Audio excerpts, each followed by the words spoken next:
حمدا للہ طیبا مبارکا صلاۃ وسلام علی سید الانبیاء والمرسلین اما بعد فاعوذ باللہ من الشیطان الرجیم بسم اللہ الرحمن الرحیم واللہ یحب المطہرین صدق اللہ العظیم وصدق رسولہ النبی الکریم الامین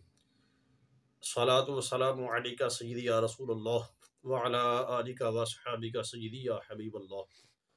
معزز ناظرین و سامعین، السلام علیکم ورحمۃ اللہ تعالی وبرکاتہ۔ آج ہم آپ کے سامنے ایک ایسے مسئلے کی وضاحت کریں گے کہ جو مسئلہ عوامی طبقے میں بہت مشہور ہے، اور عوامی طبقے میں اس کا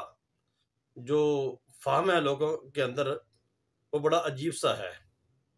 حالانکہ شریعت مطہرہ کے اندر عوامی جو فہم ہے اس مسئلے کے بارے میں اس کی بالکل گنجائش نہیں ہے۔ ایسے ہی کئی مسائل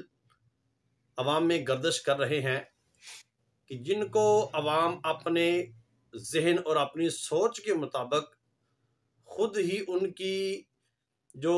حقیقت، جو ان کی وضاحت اپنی طرف سے لوگ گھڑ لیتے ہیں، لیکن شریعت مطہرہ میں ان کا مفہوم، ان کی حقیقت کچھ اور ہوتی ہے۔ انہی مسائل میں سے ایک مسئلہ یہ بھی ہے، عوام کے اندر یہ چیز بڑی مشہور ہے کہ جو بچہ دودھ پیتا ہوتا ہے اس کا جو پیشاب ہوتا ہے وہ ناپاک نہیں ہوتا۔ وہ سمجھتے ہیں کہ ابھی بچہ دودھ پیتا ہے تو لہذا اس کا یہ جو پیشاب ہے یہ پلیت نہیں ہے، ناپاک نہیں ہے، پاک ہے۔ جب بچہ کچھ کھانا پینا، دوسری غذائیں شروع کر دے گا تب اس کا جو پیشاب ہوتا ہے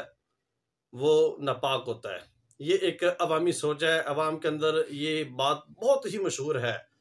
اور کئی لوگوں سے یہ بات سننے میں بھی آئی ہے۔ بعض اوقات نمازی بندے نے بچے کو اٹھایا ہوتا ہے اور بچہ اس پہ پیشاب کر دیتا ہے۔ اگر اس کو کوئی کہتا ہے کہ بھئی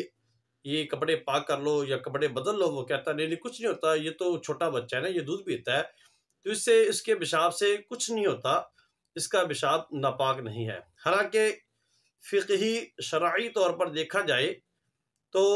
فقہ کی کسی بھی کتاب میں یہ مسئلہ نہیں ہے کہ دودھ پیتے بچے کا پیشاب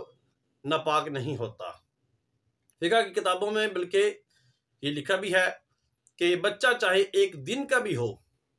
بچہ چاہے دودھ پیتا ہو نہ پیتا ہو، اس کا جو پیشاب ہے وہ بالکل ناپاک ہے۔ دوسری اگر عقلی طور پہ دیکھا جائے تو سوچنے کی بات ہے، اگر صرف دودھ پینے سے ہی بچے کا جو پیشاب ہے وہ پاک ہے، ناپاک نہیں ہے، تو پھر سوال یہ بھی پیدا ہوتا ہے کہ اگر جوان بندہ صرف دودھ ہی پیتا رہے اور کوئی غذا نہ کھائے، کوئی یعنی کہ چیز نہ کھائے پیے، صرف دودھ پہ ہی وہ اس کا گزارا ہو، دودھ ہی پیتا رہے، تو پھر تو اس بندے کا بھی پیشاب وہ پاک ہونا چاہیے، اس کے پیشاب میں بھی ناپاکی نہیں ہونی چاہیے۔ یہ عجیب سی کشمکش ہے، عجیب سی لوگوں کے اندر یہ بات مشہور ہے کہ دودھ پیتے بچے کا پیشاب ناپاک نہیں ہوتا۔ حالانکہ حقیقت یہ ہے کہ جو شرعی طور پر یہ جو مسائل کتب فقہ میں دیکھے جاتے ہیں یا ان کی تحقیق کی جاتی ہے تو اس میں کوئی بھی تخصیص نہیں ہے کہ کسی بچے کا، دودھ پیتے بچے کا پیشاب ناپاک نہیں ہے، بلکہ مطلقاً طور پہ اس چیز کو بیان کیا جاتا ہے پیشاب کسی کا بھی ہو وہ ناپاک ہے۔ صرف وہ ایک علیحدہ بات ہے کہ جانوروں میں یہ تھوڑی سی تقسیم کی جاتی ہے کہ کن کا پیشاب نجاست غلیظہ ہے، کن کا نجاست خفیفہ ہے، لیکن انسانوں کے اندر اس کی تقسیم نہیں ہے۔ بالکل انسان چاہے جس عمر کا بھی ہو